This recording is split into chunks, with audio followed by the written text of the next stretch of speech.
कराची में नौजवान ताजिर मीर रजा की मौत की गुत्थी न सुलझ सकी। तहकीकाती टीम ने खुदकुशी का शुबा जाहिर कर दिया। दावा किया कि मीर रजा को कत्ल नहीं किया गया, वो माली मुश्किलात का शिकार था। तीनों बैंक अकाउंट्स खाली हो चुके थे। तीसरे बैंक अकाउंट की तफसीलात भी मंजरेआम पर आ गई। मुतवफ़ी की डिजिटल वॉच से एक मैसेज रिकवर हो गया जिसमें एक दोस्त ने 3 करोड़ रुपए कर्ज वापस मांगा था। डिजिटल करेंसी में लेन देन के स्क्रीन शॉट्स भी मिल गए। शाहनवाज कादरी की रिपोर्ट देखिए।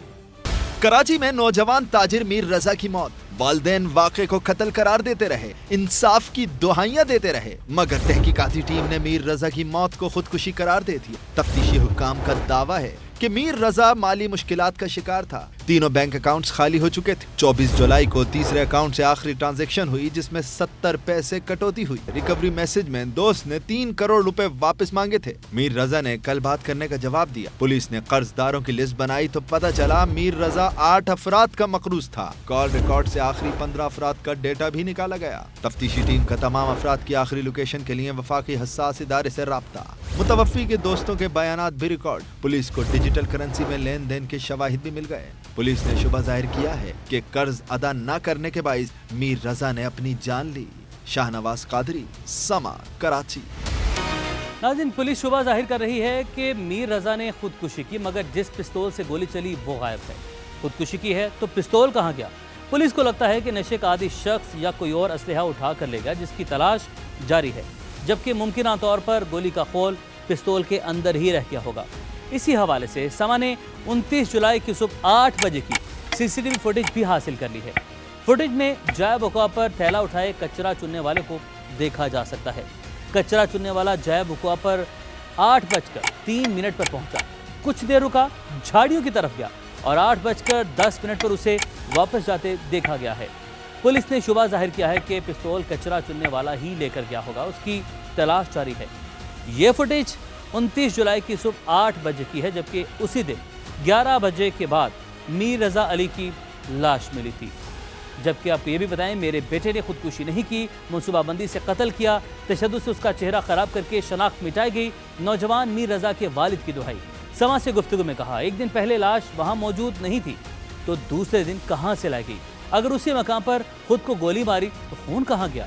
आला हुकाम से दरख्वास्त है कि बेटे के कत्ल की शफाफ तहकीकात करवा कर इंसाफ फराहम किया जाए। ये प्री प्लान मर्डर है, ये एक ब्रूटल मर्डर है। तशद्दुद करके मर्डर किया गया है। उसकी शनाख्त, उसका फेस खराब किया गया है। रजा की वालदा ने रजा को कपड़ों से पहचाना है। हमारे पास इस चीज़ के शवाहिद मौजूद है, प्रूफ मौजूद है, नर्सरी वाले के भी ऑडियोज मौजूद है कि 28 को पानी देते हुए कोई बॉडी नहीं थी। 29 तारीख को इसकी बॉडी मिली है। कौन उसके बॉडी के पास वो मोटरसाइकिल पे लोग आए हैं, क्यों आए हैं? वो तो 4 बंदे नजर आ रहे हैं, 2 पहले से खड़े हुए हैं पिलर के साथ। जब बाइक की लाइट उनके ऊपर पड़ रही है तो उनकी मूवमेंट नजर आ रही है। तो ये कौन लोग हैं? बंदा बता चुका है कि इसको वो गोली पीछे से मारी गई है, फ्रंट से नहीं मारी गई है। वीडियोस पे तदाद आ रहा है। वो मोबाइल नहीं है जी, वो सिगरेट है। उसने घर पे क्यों नहीं छोड़ दिया मोबाइल? माँ के लिए क्यों नहीं छोड़ दिया मोबाइल? 7 लाख रुपए का। गोली लगती है तो ब्लड होता है जी, वहाँ पर कहीं ब्लड नहीं मिला। बराए मेहरबानी इस मर्डर को देखा जाए, मेरे बच्चे को इंसाफ दिलाया जाए। अगर से तो मीर रजा कर्जदार है तो भाई इनके पार्टनर किधर हैं? जब पार्टनर ऐसे बात कर रहे हैं, को ओनर लिख रहे हैं, तो मीर रजा ही क्यों परेशान है? मैं इतना कमजोर अपने बच्चे को समझता नहीं हूँ कि पैसे उसने देने थे तो वो खुदकुशी कर लेगा। खुदकुशी करनी होती उसको तो वो दुकान में कर सकता था, खुदकुशी करनी होती तो वो गाड़ी में कर लेता, खुदकुशी करनी होती घर पे कर लेता। उसने गुलिस्तान जौहर क्यों गया वो नर्सरी के ऊपर? मीर रजा को गोली सामने से लगी, गोली सीने में दाखिल होकर पीछे से निकली। इब्तदाई पोस्टमार्टम रिपोर्ट में मजीद तफसीलात सामने आ गईं। जय बकुआ से मिलने वाली लाश 24 से 36 घंटे पुरानी थी। सरबराह तफ्तीशी टीम समीउल्लाह सुमरो कहते हैं, कमर पर जख्म का निशान छोटा होने का यह मतलब नहीं कि गोली पीछे से मारी गई। पुलिस और मेडिकल टीम मुत्तफिक है कि मीर रजा को लगने वाली गोली सीने पर ही चलाएगी। उनका मजीद क्या कहना था, जानते हैं नवीद कमाल से। नवीद, बताइएगा।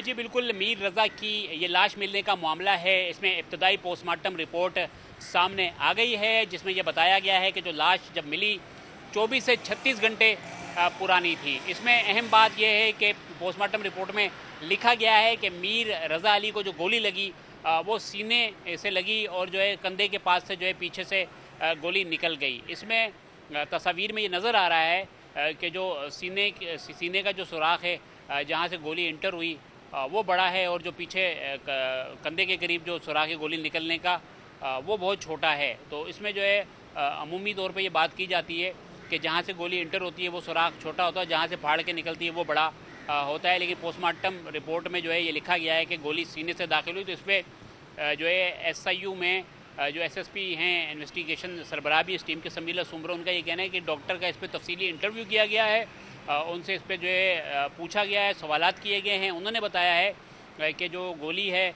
जहाँ दाखिल होती है उसके बाद वो एक मखसूस स्याह रंग का निशान पड़ता है, वो जल्द को जलाती है और पहली लेयर दूसरी लेयर जो होती है जल्द की उसको जलाती है, जिससे ये तयन होता है कि गोली दाखिल कहाँ से हुई। तो वो इस बात पे कायम है कि गोली सीने से दाखिल हुई और पीछे की जानिब से निकल गई।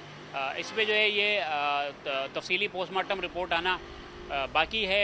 सही नवीद, आपने अपडेट किया, आपका बहुत शुक्रिया। आगे बढ़े और आपको बताएं कि मुहाफिज या दरिंदा लाहौर में पुलिस अफसर ने थाने के अंदर ही लड़की को ज्यादती का निशाना बना दिया। गाजियाबाद में ज्यादती केस की अंदरूनी कहानी सामने आ गई। शहरियों के लिए जाए अमान करार दिए गए थाने में संगीन जुर्म पर SHO समेत पूरा थाना मुअत्तल कर दिया गया। देखिए जहांगीर खान की रिपोर्ट।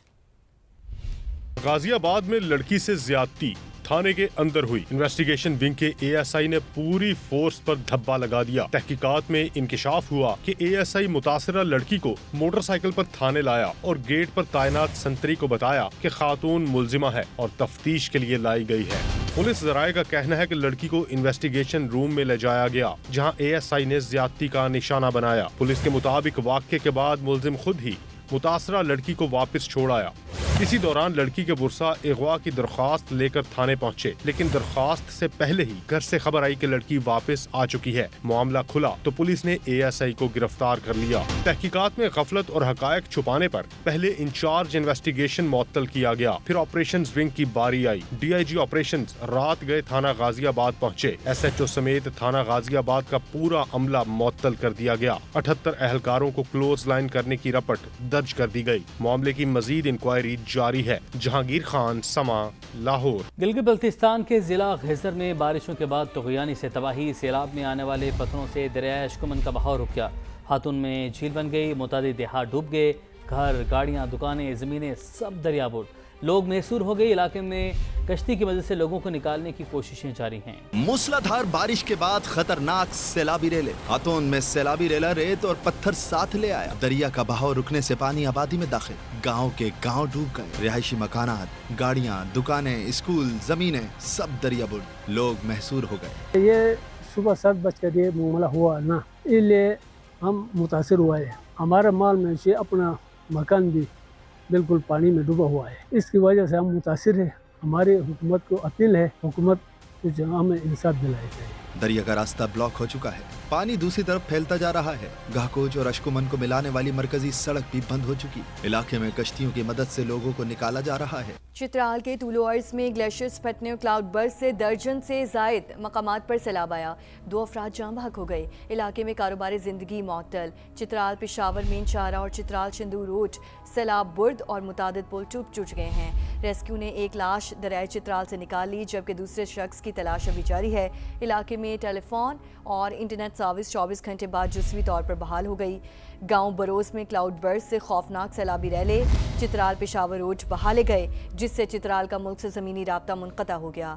सैलाब से फाइबर ऑप्टिक लाइन भी टूट गई है। फील्ड मार्शल आसिम मुनीर का NDMA के नेशनल एमरजेंसीज ऑपरेशन सेंटर का दौरा। वाज़ेह किया कि मानसून सीजन के दौरान इंसानी जानों के तहफ़्फ़ुज़ और कुदरती आफात से निपटने के लिए मुसल्लह अफ़वाज हर लम्हा सिविल इंतज़ामिया और NDMA के शाना बिशाना खड़ी हैं। इदारों के दरमियान मौसर राब्ता और बरवक्त रद्दअमल यकीनी बनाया जाए। ISPR के मुताबिक फील्ड मार्शल को जारी मानसून सीजन के दौरान कुदरती आफात से निपटने की तैयारियों और इंतजामात पर ब्रीफिंग दी गई। फील्ड मार्शल ने कौमी सतह पर कुदरती आफात से निपटने की इस्तेदाद बेहतर बनाने के लिए NDMA की काविशों को सराहा। कुछ बात करें आज़ाद कश्मीर इलेक्शन की, तो आज़ाद कश्मीर इलेक्शन का दूसरा राउंड हल्का LA-27 और LA-28 मुजफ्फराबाद के गैर हतमी गैर सरकारी नताइज की आमद का सिलसिला जारी है। LA-27 के 105 पोलिंग स्टेशन का गैर हतमी गैर सरकारी नतीजा आ गया, जिसके मुताबिक इस्तेकाम में पाकिस्तान पार्टी के सरदार तबारुक 13,352 वोट लेकर सबसे आगे। दूसरे नंबर पर नून लीग की नौरीन आरिफ हैं, जिन्होंने अब तक 9,362 वोट हासिल किए। पीपल्स पार्टी की बात करें तो पीपल्स पार्टी के जवाद अयूब 8,160 वोट के साथ तीसरे नंबर पर हैं। बात करें LA-28 की तो यहाँ 174 में से 140 पोलिंग स्टेशन के गैर हतमी गैर सरकारी नताइज आ चुके हैं, जिसके मुताबिक पीपल्स पार्टी के बाजिल नकवी 24,219 वोट लेकर आगे हैं, जबकि नून लीग के चौधरी शहजाद 23,734 वोटों के साथ दूसरे नंबर पर मौजूद। पीपल्स पार्टी का हल्का LA-27 भेड़ी में इंतखाबी बेज़ाब्ती का इल्जाम। सेनेटर शहरी रहमान का कहना है हल्के में पोलिंग अमला बैलेट पेपर समेत नून लीग के हामी के घर से पकड़ा गया। वाज़ेह शवाहिद के बावजूद उसी अमले का इंतखाबी ड्यूटी अंजाम देना सवालिया निशान है। धांधली से मुतालिक वीडियोस इलेक्शन कमीशन के हवाले कर दी। आगे बढ़े और आपको बताएं कि आबने हुर्मुज़ कल मुकम्मल तौर पर खुलने का इम्कान है। अमेरिकी सदर ट्रंप का दावा, ईरान को मुज़ाकरात की पेशकश के साथ जंग की धमकी भी दे दी। कहा तेहरान के पास आखिरी मौका है, मुआहिदा कर ले वरना पछताएगा। ओवल ऑफिस में गुफ्तगू करते हुए अमेरिकी सदर ने कहा मुज़ाकरात शुरू हो चुके, मामला दुरुस्त समत में जा रहे हैं। डील ना हुई तो ईरान को तबाही का सामना करना पड़ेगा। तेहरान मुज़ाकरात की तरदीद नहीं कर रहा क्योंकि बातचीत इसकी दरख्वास्त पर हो रही है। अमेरिकी सदर ने यह भी वाज़ेह कर दिया कि ईरान को आबने हुर्मुज़ से गुजरने की फीस नहीं लेने दूंगा। ईरान आबने हुर्मुज़ में किसी दूसरे रास्ते की इजाज़त नहीं देगा। ईरानी सुप्रीम लीडर के सीनियर मुशीर मेजर जनरल मोहसिन रज़ाई ने खबरदार कर दिया। वाज़ेह क्या कि आबने हुर्मुज़ को अमेरिका की शराइत पर दोबारा नहीं खोला जाएगा। अगर जंगी जहाज़ भी लाया गया तो उसे तबाह कर दिया जाएगा। अमेरिका ने फौज उतारी तो वो भी निशाना होगी। ईरान के मुंजमद फंड्स बहाल और हुर्मुज़ में मुदाखलत बंद करना होगी। सीनियर मुशीर ने इंकशाफ किया कि ईरान ने यूक्रेन में 3 अहदाफ पर हमलों की तैयारी कर ली थी, तहम यूक्रेन ने फ़ोन करके ईरानी जहाज़ पर हमले को अपनी गलती करार दिया, जिस पर हमले का इरादा तर्क कर दिया गया। अहम खबर दें, वज़ीर आज़म का 6 अगस्त को सऊदी अरब का अहम दौरा मुतवक्के, अहम मुलाकातें शेड्यूल हैं। वज़ीर आज़म शहबाज शरीफ के दौरे सऊदी अरब की तैयारियां मुकम्मल कर ली गई हैं। ज़राए के मुताबिक वज़ीर आज़म की सऊदी क़यादत से अहम उमूर पर मुशावरत होगी।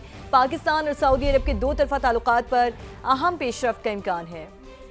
आपको बता रहे हैं कि वज़ीर आज़म का 6 अगस्त को सऊदी अरब का अहम दौरा मुतवक्के है, अहम मुलाकातें भी शेड्यूल हैं। वज़ीर आज़म शहबाज शरीफ के दौरे सऊदी अरब की तैयारियां भी मुकम्मल कर ली गई हैं। ज़राए की जानिब से कहा गया कि वज़ीर आज़म की सऊदी क़यादत से अहम उमूर पर मुशावरत होगी। पाकिस्तान और सऊदी अरब के 2 तरफ़ा ताल्लुकात पर अहम पेशरफ्त का इम्कान भी बताया जा रहा है।